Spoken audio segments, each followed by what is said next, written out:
you go. There we go. Here.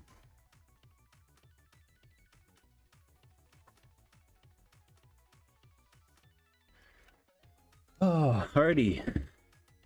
Believe we're live. Back again. My name is John Mikula. I'm here with Graphite Lab. Here to play some Mr. Run and Jump, a game we made. It's been out for a few weeks now. I forget how long it's been out. It's been a little while. But it's all good. We're still kind of, shouting about the game, trying to promote it, get people to talk about it. We are going to continue on our quest for 100% completion. So, I believe Matt Wraithel's studio director was playing last week. I'm going to be here by myself today. It's going to be a solo stream, but that's okay. I've come to like our solo streams. So I get to kind of ramble on about the movies I've been seeing and things like that. So. Let's see, we're coming in hot today, so I'm just kind of making sure everything's all good. We sound okay? Getting the thumbs up from Kat. Kat's here, so I guess it's not a fully solo stream, but let's see, where were we? So I've been kind of on shard duty, and challenge orbs. So 3-2. Okay, I remember. So last time I was playing, we got kind of caught off guard by time, so I didn't get all the challenge orbs here. So I'll just we'll start here. No better way to start than where you left off.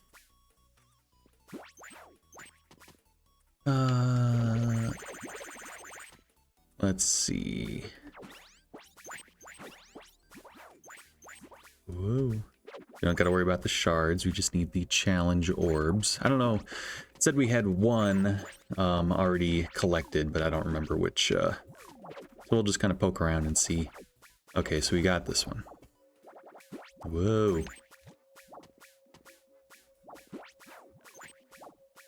Let's see.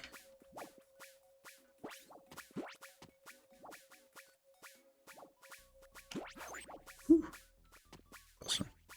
Yeah, not too much going on in the world of run and jump. Publicly anyway. Funny boy, hello. First time chat, I see. Yeah, not a ton going on. We got back from PAX last week, so we kind of talked about that already. So,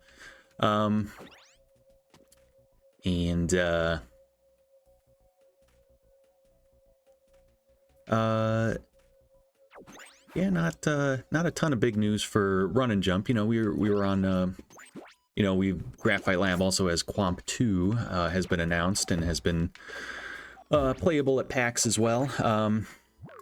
Yeah, I don't think I'm missing a challenge room. So that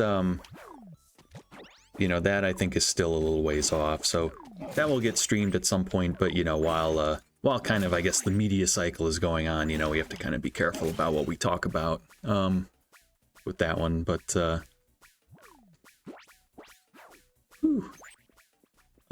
in the meantime, we're just kind of here. We're collecting challenge orbs. Still talking about Run and Jump. But yeah, Quamp was part of Game Informer's. What was it? It was Brian Shea over at Game Informer, who's been kind of a friend of Graphite for a little while. He talked about like Hive Jump back in the day and all that, but wrote a pretty positive review of Run and Jump. Talked about Quamp at PAX. Called it one of his like most was it most exciting or most anticipated? I forget. There was like a list of like 10 games or whatever it is, but so that's been fun. Got some other kind of good press, people talking about Quamp, getting excited for it. But otherwise, we've just kind of been you know, chilling out, you know, another week.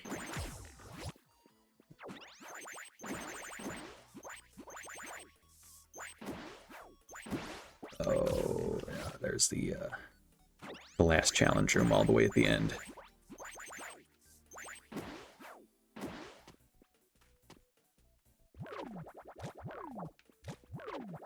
This one's not too bad.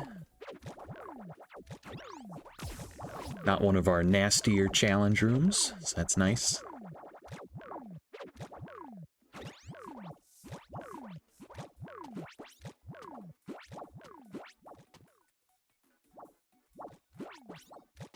Whoa. Here, I wonder... can't quite cheese it. That's okay. We'll just...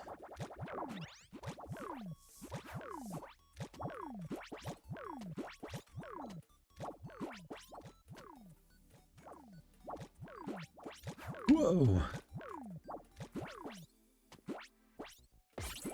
Alrighty, there we go. We're all good on challenge orbs. Oh. Here we go. No problem. Another level down. Ooh, we got a new hat.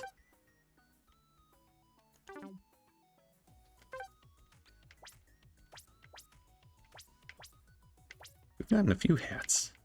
There we go. We'll be party hat run and jump for a minute.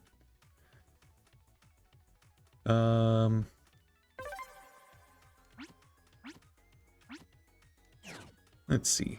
3-3. So we gotta get shards, and I believe we need, yeah, all 3 challenge orbs here, so... yeah,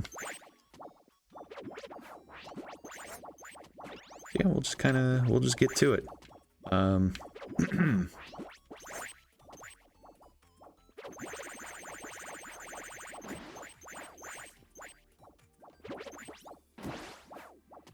Go, no problem. Got a challenge room kind of hidden right over here.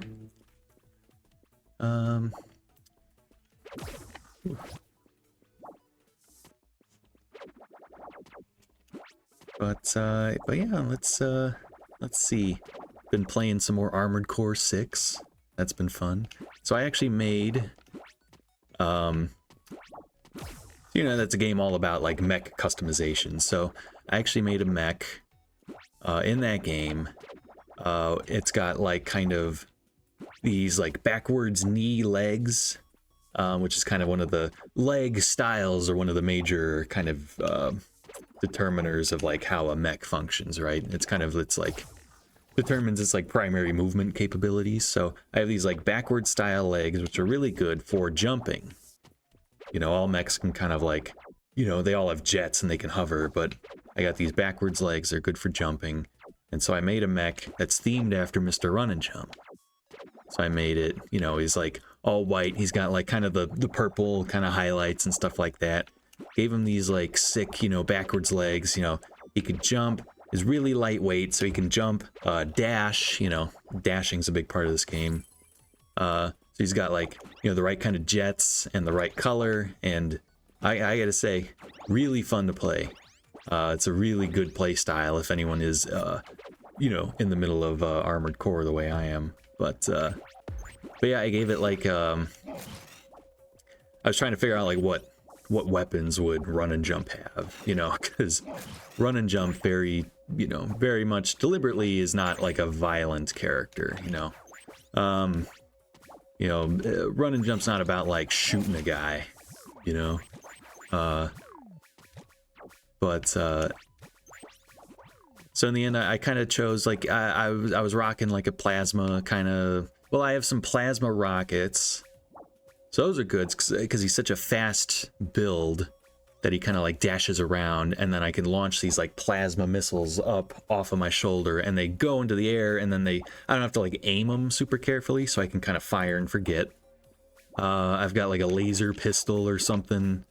I've got a shotgun because so much of the build is like getting up close and getting in people's faces, so a shotgun's going to do that massive like close-up damage. And oh, and then I got like these sweet like these cannons on like my right shoulder that like, so what I do is I jump and then like, you know, while I'm still locked on, like point down, boosh, like that's how I get like my mega damage off, you know. So it's a pretty sweet, you know, you're in people's faces, you know, you're blasting them, you're working down their shields, and then when their shields are down, jump, you know, with those massive legs, and then boosh, with these arm cannons. Really good. So yeah, like I say, if anyone's looking for, you know, anyone needs like some inspiration for builds in that game, there you go, you got it. But yeah, the game itself, you know, is good. I'm finding it, I don't know, it's one of those like, I'm having fun with it, but also part of me is like counting the hours a little bit, where I'm like, you know, like, I don't know, I never find myself wanting to play too much of that game. But I do kind of want to, like, I do want to finish it, and I kind of want to finish it soon-ish, just to free up the hard space, you know, or the hard drive space. Oh yeah, and Lies of P is coming out next week, and so that's, you know, that's probably going to be another like 100 gig download or something. So I'm like, all right, well, if I want to play Lies of P, you know, I kind of want to finish Armored Core. Oh shit, forgot about that.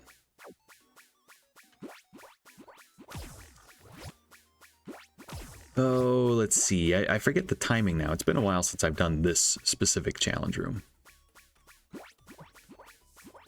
Oh.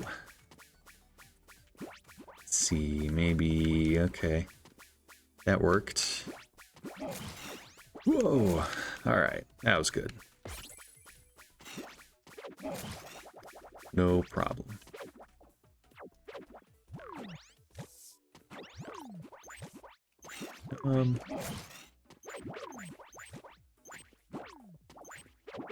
But yeah, man, a lot of good stuff coming out this year. You know, I'm excited for Mario Wonder. I think I talked about that last solo stream. Mario Wonder, Alan Wake 2. Which I haven't played Alan Wake 1 in a long time, but I remember really liking that game when it first came out. So I'll be interested for that.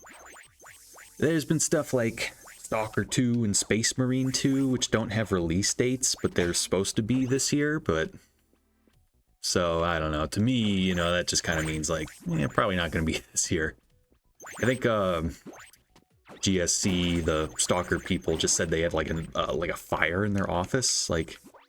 So they're a Ukrainian team, so they were obviously disrupted by the war, and then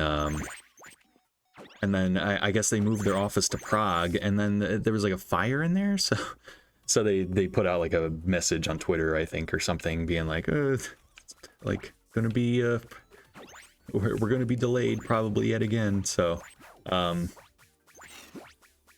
you know, I feel for those guys. That's gotta be a rough situation, but I am looking forward to Stalker 2 coming out, whenever that comes out. I'd been playing the Stalker games over the last couple years, you know. Or wasn't it like last year? I think last year I played Shadow Chernobyl, not for the first time, but I finished it for the first time last year. And then earlier this year I played Clear Sky.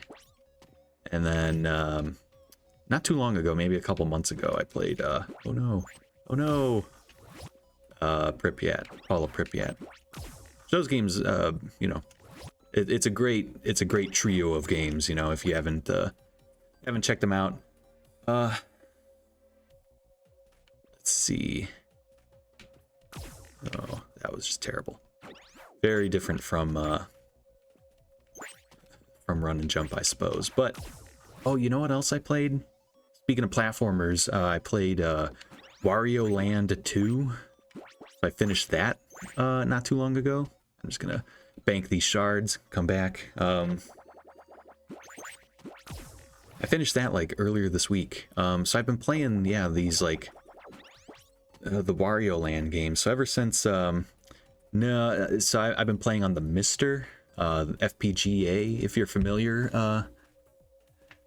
Oh, it's Funny Unboy. I think I called you Funny Boy earlier. So it's an emulated version, but it's oh, okay, yeah, Funyun Boy. Duh. But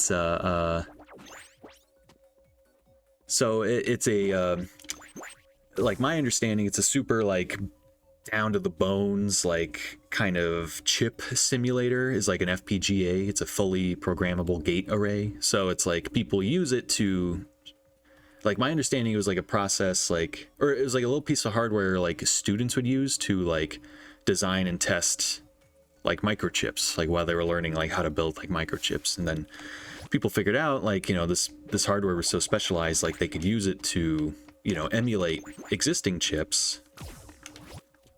This windmill is giving me a hard time. So people, you know, naturally were like, you know, hey, we can, you know, these chips and all these like old computers and game consoles, you know, we can emulate those like really, really accurately. So I've been playing on that. Because Game Boy supported, I mean, it's got everything. You know, like legitimately, like it's been like this massive like open source kind of community project, and there's so many like, you know, talented people developing cores for this thing, which is like, you know, that's what it's called. Like if you were like gonna emulate like the Game Boy, for example, you'd be working on the Game Boy core. But I mean, it supports, you know, basically every like cartridge console up to like Game Boy Advance, except for N64, funnily enough. For whatever reason, like Nintendo 64, someone's working on it, is my understanding. Like I'll see screenshots and things of someone having like test cases and running like test graphics and stuff like that. But here, I'll tell you what, there's a challenge room over here. I'm going to just bank these shards and have this as a checkpoint. Ooh, because if I remember, this is kind of hard. Oof, yeah.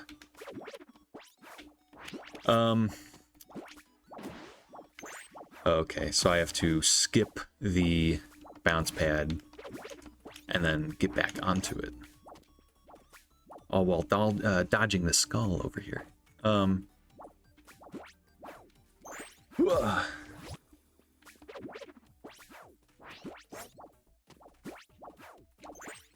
Whoa! Almost. But, so what was I talking about? Wario Land? Do you think you'll get a 2600 plus? Yeah, totally. I have one pre-ordered. You know, as much as I like working with Atari, sometimes like getting stuff from them can be a little tricky.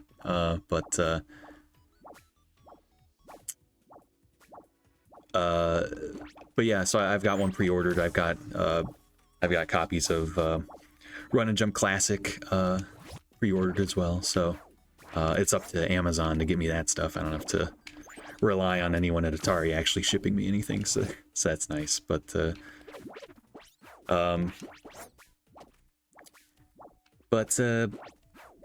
yeah, man, Wario Land, pretty good. Ever since like Pizza Tower came out, I've been like, you know, Pizza Tower, kind of a hit platformer.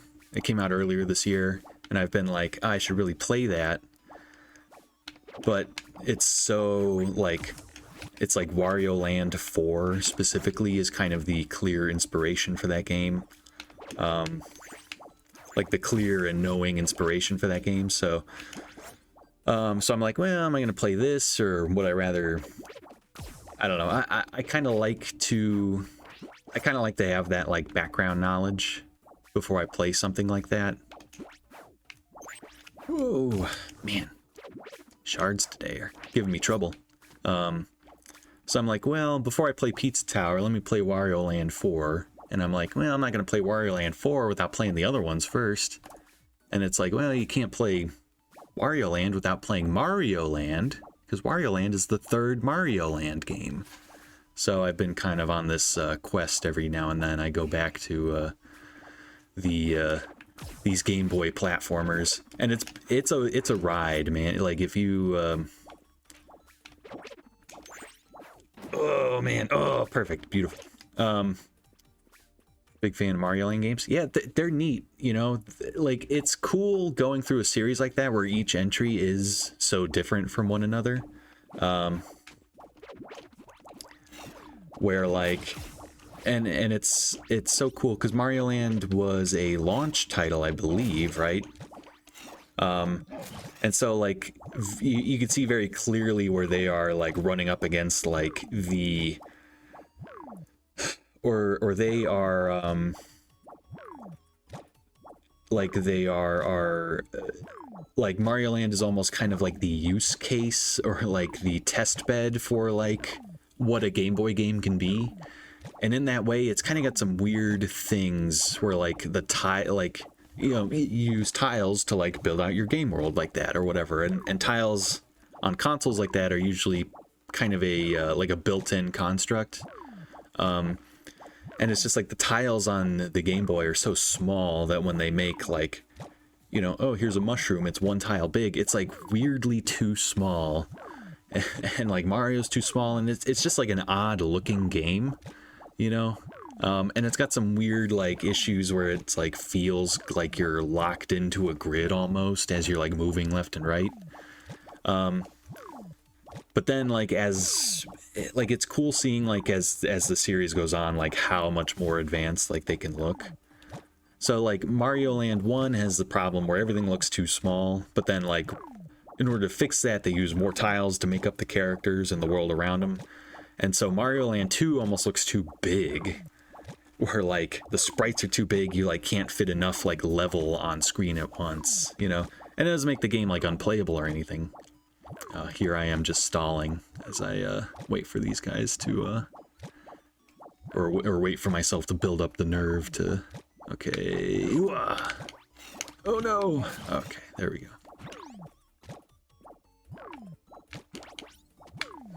Whoa.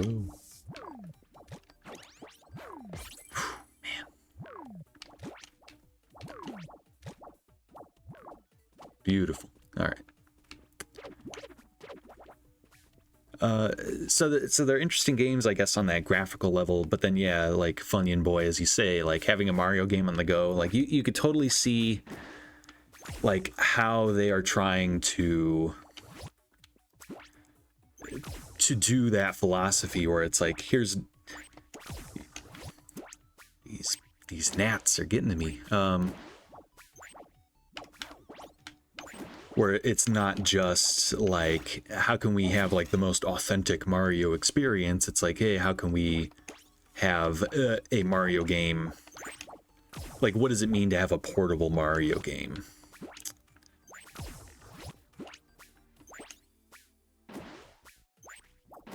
So like Mario Land 1, I know you can like finish it pretty quick. Like it's a pretty short game and you're kind of meant to like play it through. Like there's only like 4 worlds or something, like whoa. And so it seemed like you were meant to like play it all in like a single sitting, and there's no save in there too. So you play it all once and then like go back to it like over and over again, like you're going for like a score or something. And I forget the details of like Mario Land 2 now, but they also had some kind of, here I'm gonna bank these. They also had some kind of, they added saving, and they added some kind of oh boy, some kind of mechanic, like you're meant to play the game like multiple times and like collect, you know, a thing. Like I don't remember exactly what it was, but So just, yeah, like really interesting on those levels. And then, so yeah, Mario Land 2 introduces Wario as the main bad guy. And so you, I don't know if he was like fans loved him or what, you know, but, they brought Wario back. Okay, here's what I need to do. I need to, there we go. And then I can do,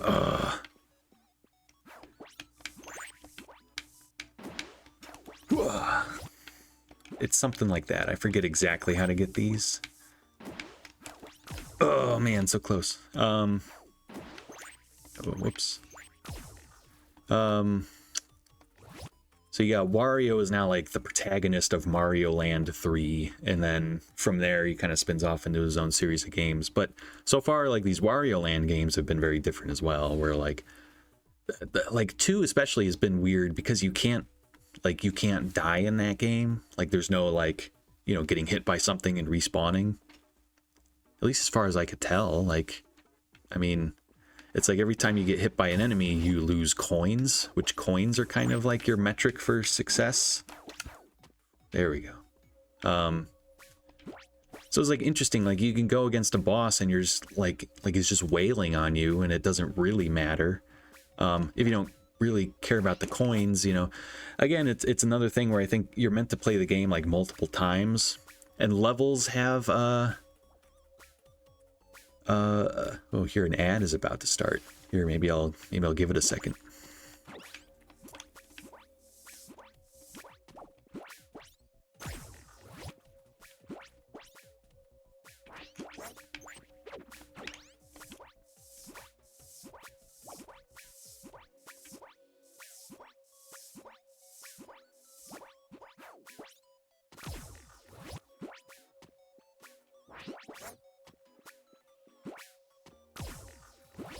I guess I could still chat, right?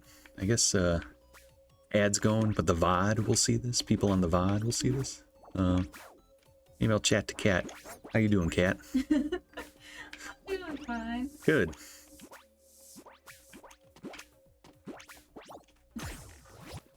Any more good fan fiction you found? Nothing.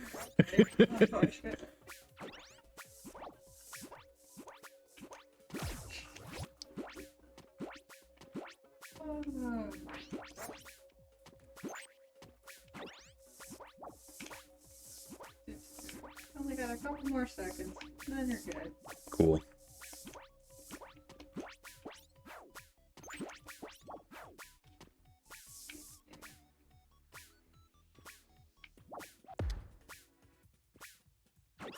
Oh, man.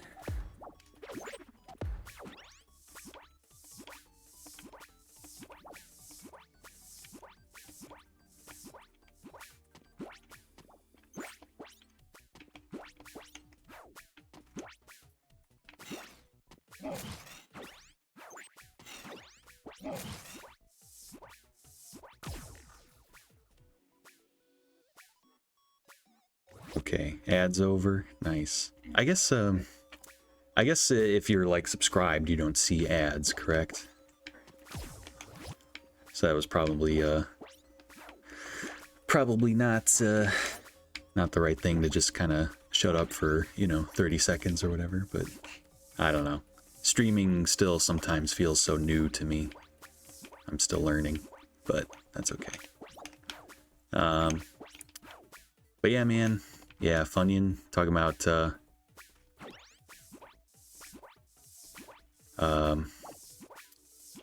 yeah, this game can be quite challenging,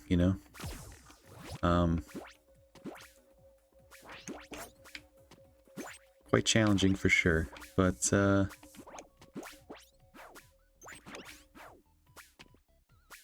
that's been something we've been thinking a lot about,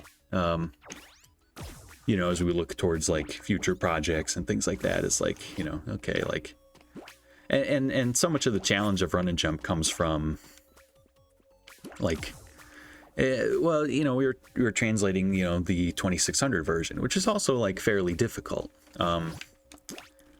But so much of that comes from like the one hit death system, you know.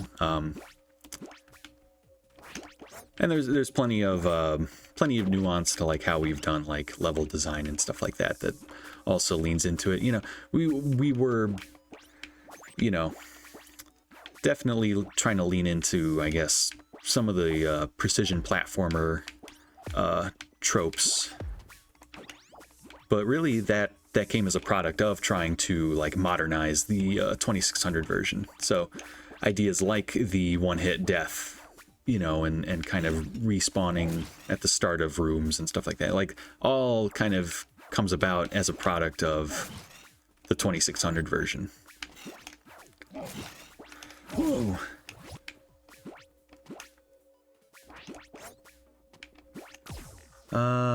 Scrapyard Dog and the Atari Lynx is like that. You just gotta learn the level and get through. Yeah, definitely.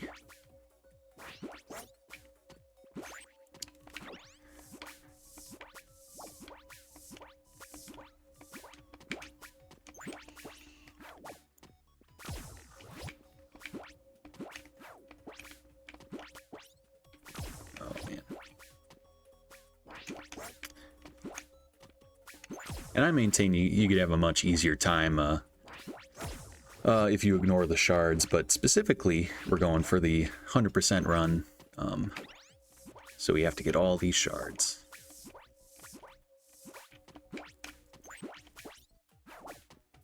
Whoa.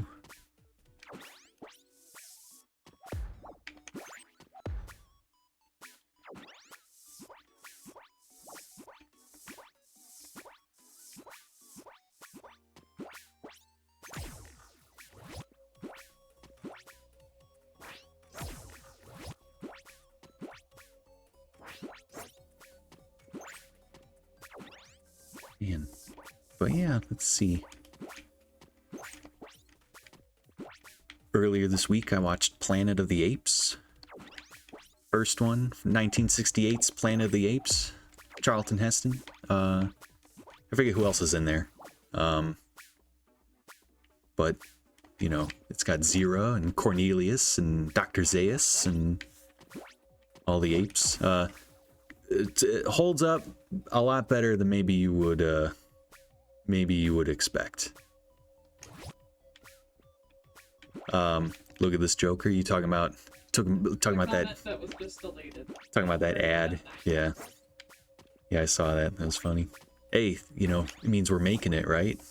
You know, people are paying attention to the chat. You know, they want in on this business. Yeah, Planet of the Apes, like, much more compelling than maybe you might think, right? Like,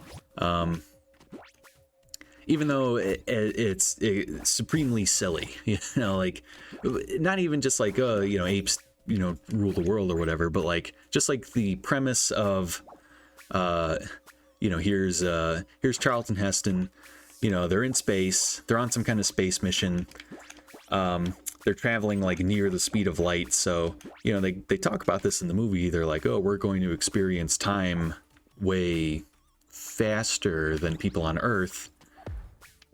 So like what's going to be 6 months for us is going to be like 600 years on Earth. Man, I'm having a hard time getting through this bit here. The timing on these gnats is rough, but that's okay. We're almost done with this level. I mean, so it's like, okay, so something goes wrong and they wind up spending like 2,000 years away from Earth, even though, you know, they go into like cryo sleep and something goes wrong, and then they land on the planet they think they're supposed to land on, and it turns out it's Earth, right? But like they don't know it's Earth, even like, and to me it's just so absurd to think like evolutionarily, right? Like a planet out in the solar system somewhere would have both like anatomically correct, you know, humans. I gotta pay attention. Humans and apes, and like the only difference is like apes evolved from humans is the claim, and then, you know, society is different. It's just so preposterous that, like, you know, to me, someone would, you know, be convinced they're still on another planet at that point. And so, like, you know, the big twist at the end is like, you know, Charlton Heston rides off and he finds a Statue of Liberty, and it's like, oh no, you know, they blew it up. You know, that's that line. That's when he realizes he's been on Earth the whole time, and oh no, like, you know, the world is topsy-turvy. And I'm just sitting there like, yeah, like, so I was like, hey, there we go, 100%. So I was like, you know, was anyone fooled by this twist at all? Like, so I was talking to my dad, and I was like, oh, I watched this movie, and he's like, oh yeah, I remember, like I forget how old he said he would have been, but he would have been like a kid when that movie was out in theaters. And he's like, we went and saw it, and he's like, yeah, I guess it was a surprise to me at the time.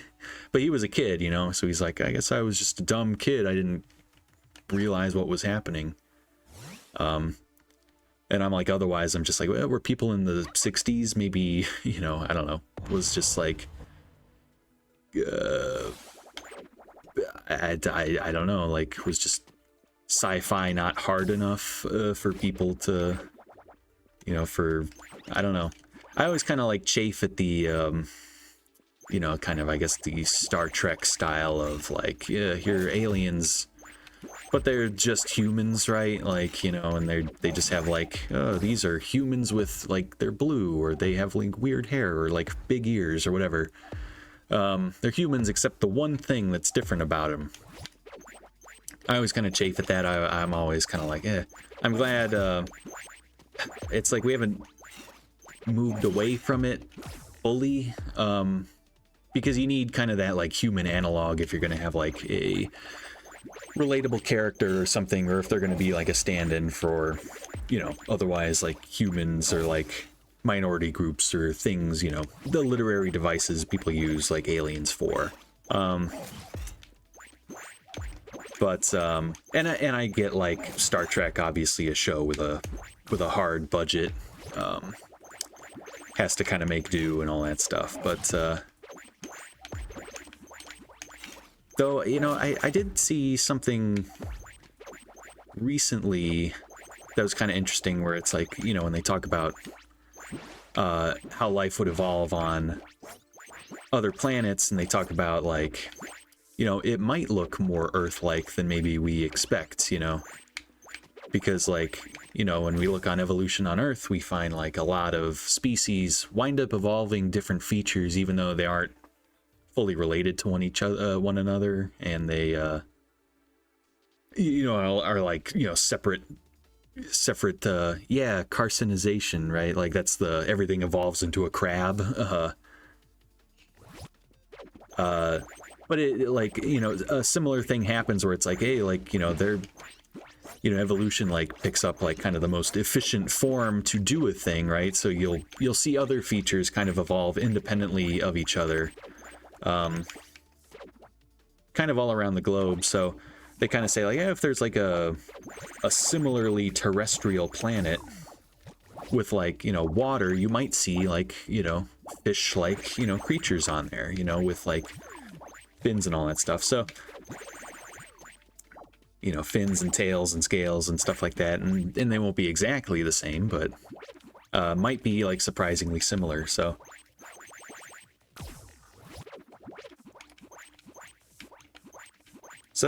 that's always kind of interesting. Reject humanity, become crab. I always love that.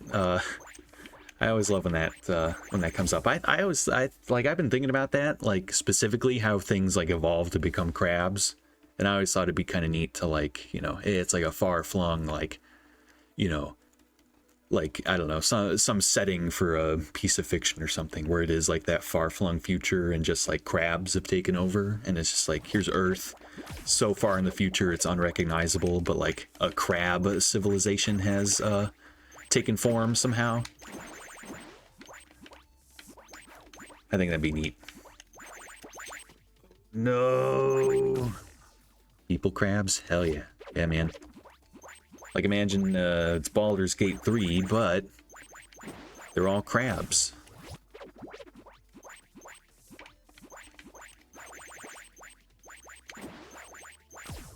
Dude, man, I love crab, like, as a food. It's one of my favorite foods. And we're here in St. Louis, like, not really known for its crab specialty, so, you know, I don't really get it all that often. Oh.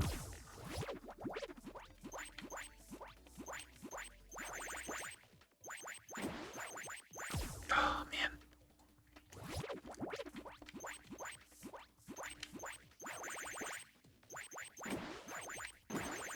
Oh, man. It's a tough one. Let's see.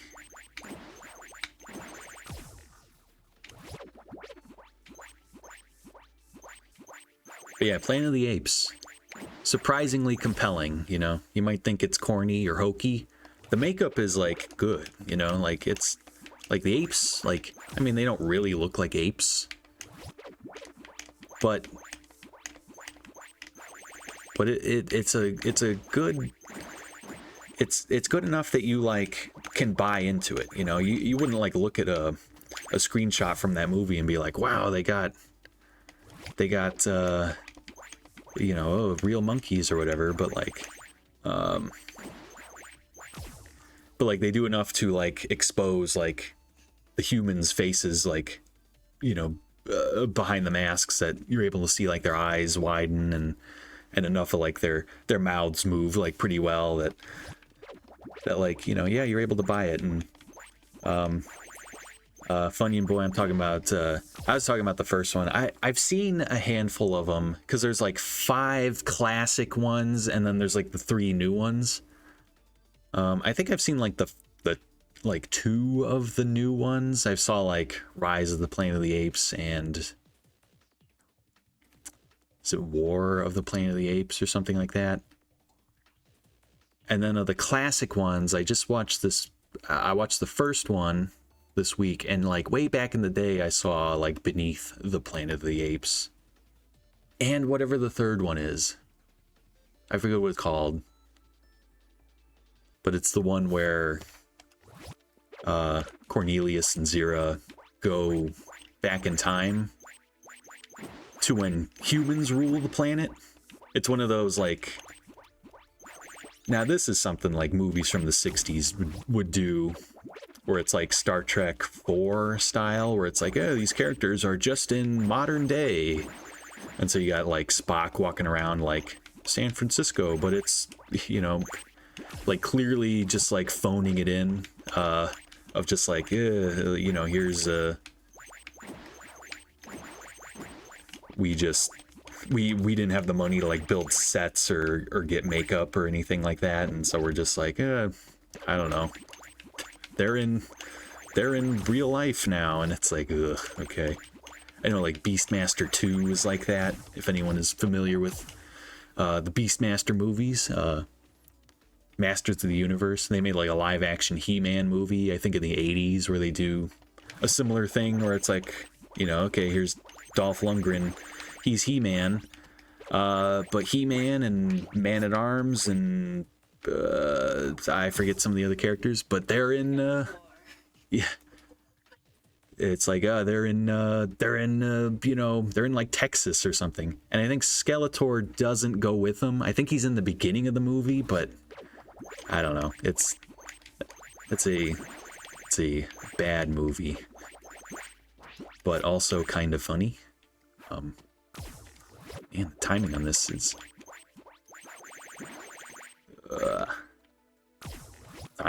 rough.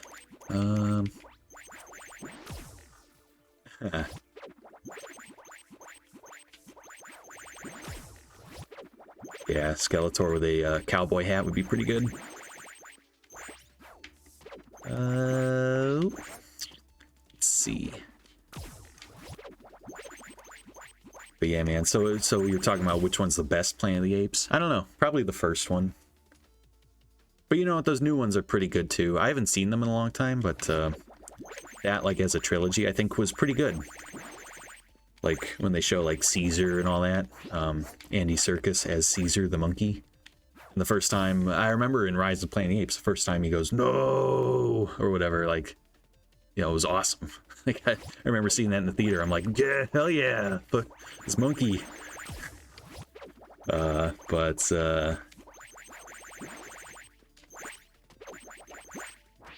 whoa.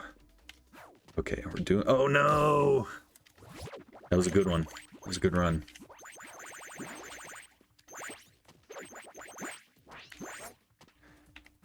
Okay, we're doing good. Whoa.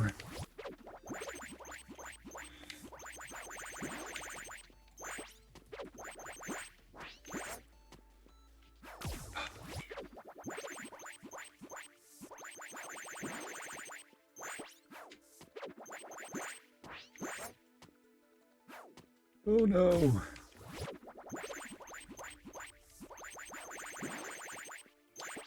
Oh man.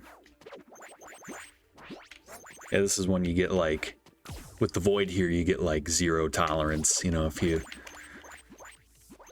or almost 0 tolerance, but if you like miss a shard, it's like, it's kind of over. Oh no.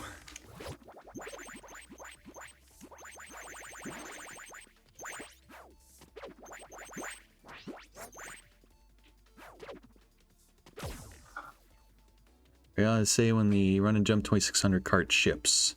I don't know when it ships. I think it's coming out in. I think Amazon will just tell you when it's coming out. I don't know actually. I want to say a release date has been said. If you've bought like the. Oh, so I'm just. Yeah, Artifice. I think it's November sometime, I believe. So $60 one. Okay, so that's the special edition one from Atari's website. So that one I don't know. We'll be relying on Atari. Unfortunately, it seems like Atari can be a little late with some of those. Like I know in like the Discord, people will complain like, I ordered this cart, you know, unfortunately, and be like, oh, I ordered this like about a month ago. Where is it? Like, but the Amazon stuff should be like decently reliable. So that's like the $30 version, and then like the 2600 plus you can get from there. Oh, get it? Yeah, there we go.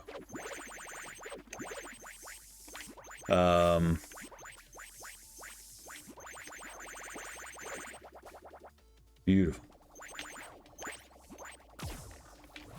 So yeah, I'd say, yeah, look out sometime in November. It should be out in time for Black Friday, you know, is kind of the, oh no, forgot about that last one down there.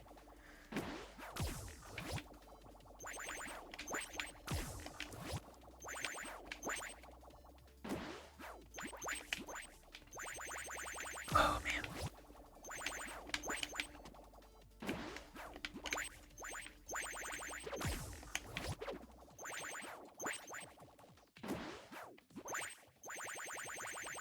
Oh man.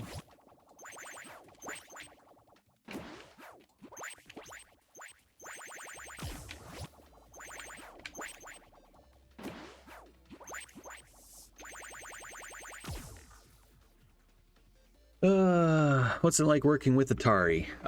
Pretty good. You know, we're still a third party team, right? But I don't manage like the business side of things or, you know, stuff like that. I'm on, you know, pretty strictly the creative side of things, you know, but in that way they're, you know, they're very comfortable to work with, you know. They creatively, you know, they you know, they'll give like feedback and all that stuff, but like, you know, they're not like overbearing. They're not like, you know, trying to like, you know, force us to design the game in a certain way, right? Like they've been like very pleasant to work with, you know. We meet with them, you know, every week, and we chat about, you know, all things and all that, but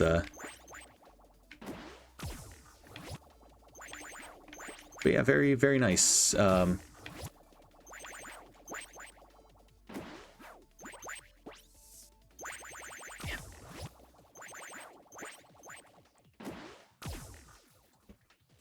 His dev is mostly Wraithel. He'll be back sometime next week. Oh, yeah.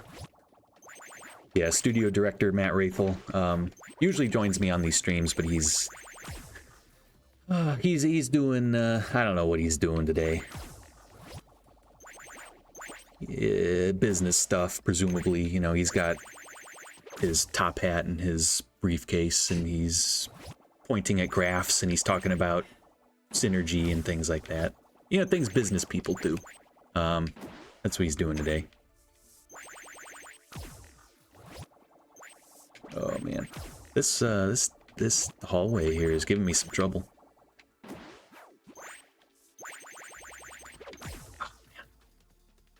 Oh, man. Top hat with flip-flops, yeah.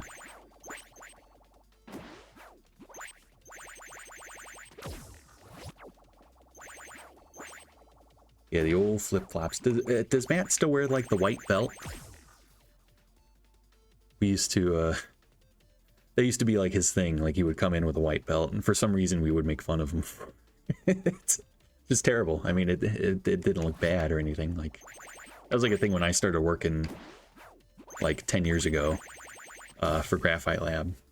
He would wear this white belt all the time. And I think we bullied him enough he stopped doing it, but... I don't know. He should bring it back. You know.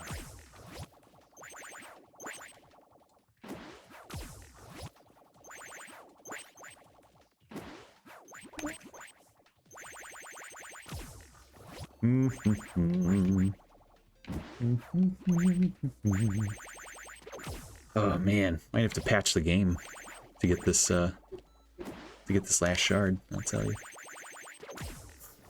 Yeah, man.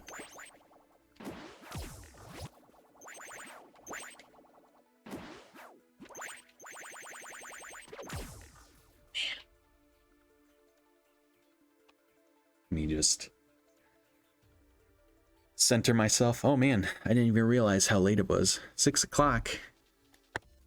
We started a little late. We usually go for an hour, so 6 is usually when we stop. Are you good on time, Kat? Good for right now. Okay. I'll try to finish this level and then maybe we call it.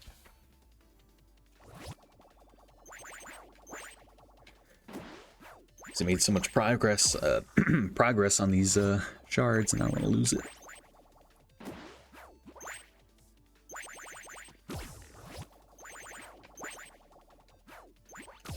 Maybe I shouldn't save some time by skipping the oh no! See, now I can't go backwards. Oh man. So I missed that shard. Now I have to restart the whole thing. Oh, man.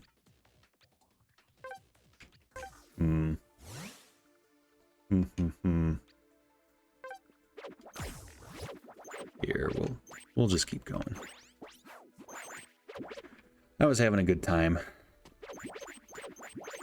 Hopefully we can get back there pretty soon.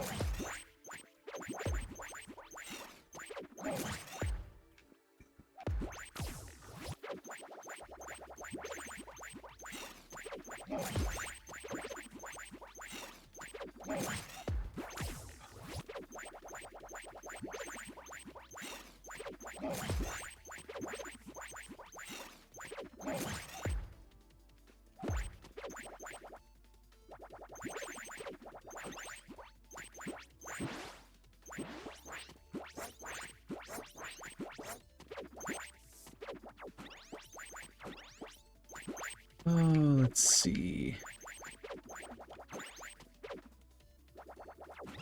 Ah, yeah, this old chestnut.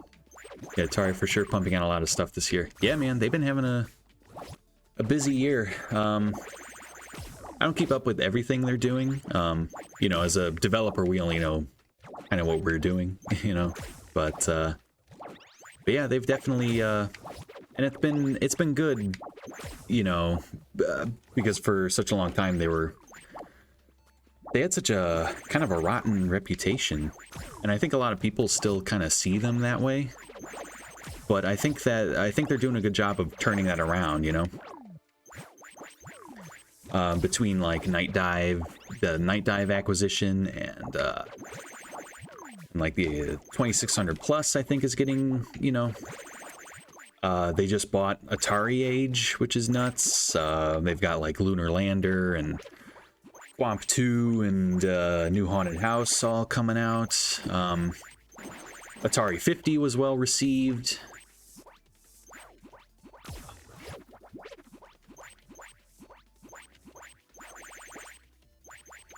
So it feels like every time I kind of see them do something, you know, people are like, you know, man, Atari's killing it. Like, you know, run and jump. I mean, run and jump really is what is turning it around for them.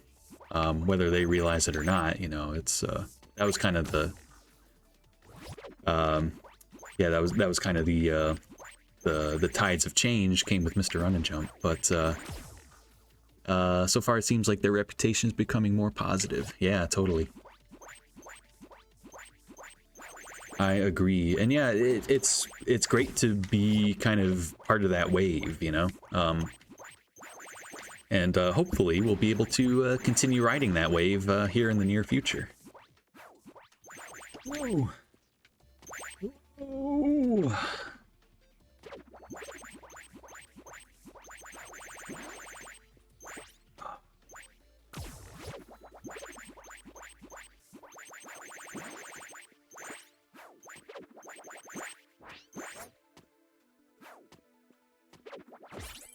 Whoa. Oh, man.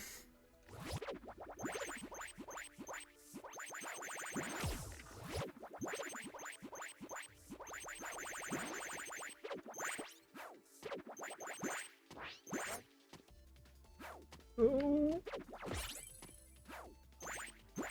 Beautiful. Okay, this part's not too bad. Just kind of do what the shards tell you. Okay, we made it.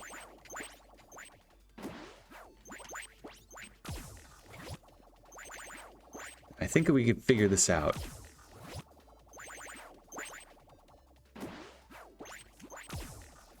We'll give it like, I don't know, 5 more minutes. There might be more. Beautiful. Oh, we did it. Okay, I remember this being really, really hard. Like, not too bad, like, you know.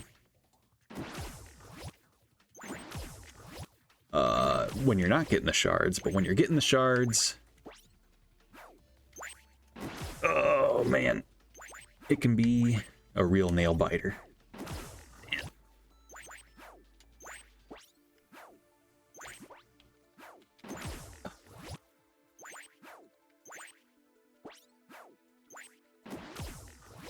Remember, there's some... Shit.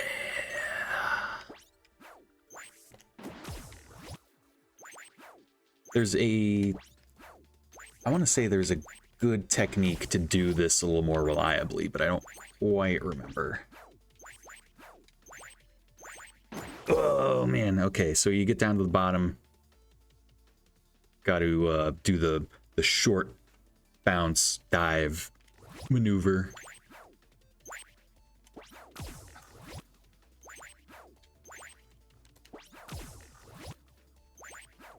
Let's see. Oh man, we're getting there. We're almost there.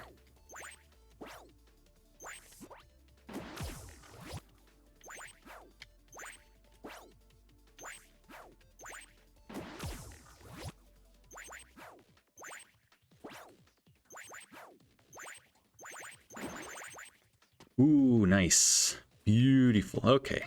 So we're in like the home stretch.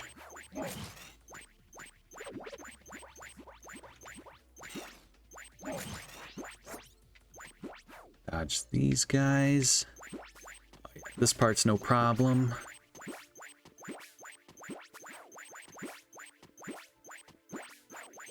Oh, beautiful. And then this is just kind of the cherry on top. You just kind of...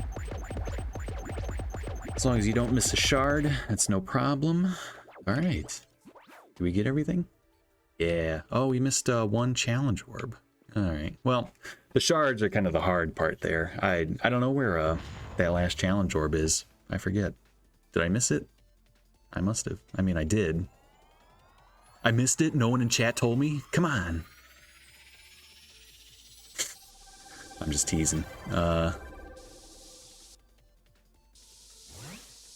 Shoo. Alrighty. Well, level complete for sure. We will. Thanks. Yeah, Artifice. You missed it.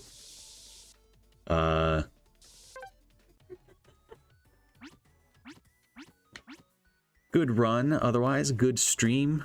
Another hour. We cleaned up 3-2, 3-3. We almost are done with 3 voids. So, and we just got, you know, the rest of the game after that. So, but alrighty. Well, we will. We're gonna wrap it up here. It's been great. It's been great spending time with Bunyan Boy and Artifice in the chat. Cat here. Always fun to end a week with a stream like this. You know, we get to thanks for stream. Had fun with this wonderful game. Hey, thank you, man. Thanks for being active in chat. Are we rating anybody? Not today. It's all good.